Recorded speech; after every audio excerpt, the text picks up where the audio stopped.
लाखों खानदान golden retriever क्यों मुंतखब करते हैं? लाखों खानदान लेब्राडोर क्यों मुंतखब करते हैं?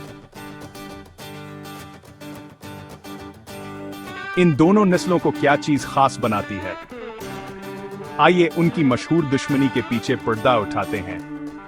गोल्डन रिट्रीवर, खूबसूरत सिनहरी बाल, नरम दोस्ताना मजाज।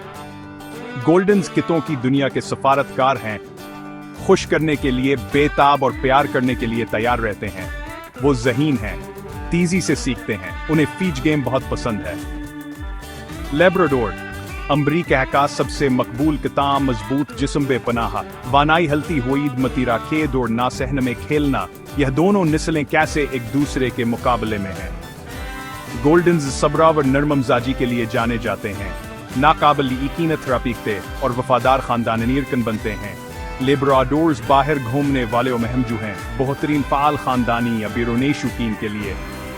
दोनों नस्लें ज़हीन, तरबियत में आसान और प्यार करती हैं। गोल्डन्स थोड़े चिपको होते हैं, हमेशा साथ रहना चाहते हैं। लेब्स ज्यादा आजादा और हर किसी से दोस्ती कर लेते हैं। तो मुकाबला कौन जीतता है? दोनों अपनी जगह चैंपियन हैं, आपके अंदाज पर मुनहसर है। गोल्डन हो या लैब, एक प्यार करने वाला वफादार दोस्त मिलेगा। आप किस टीम में हैं? हमें बताएं। सब्सक्राइब करना न भूलें।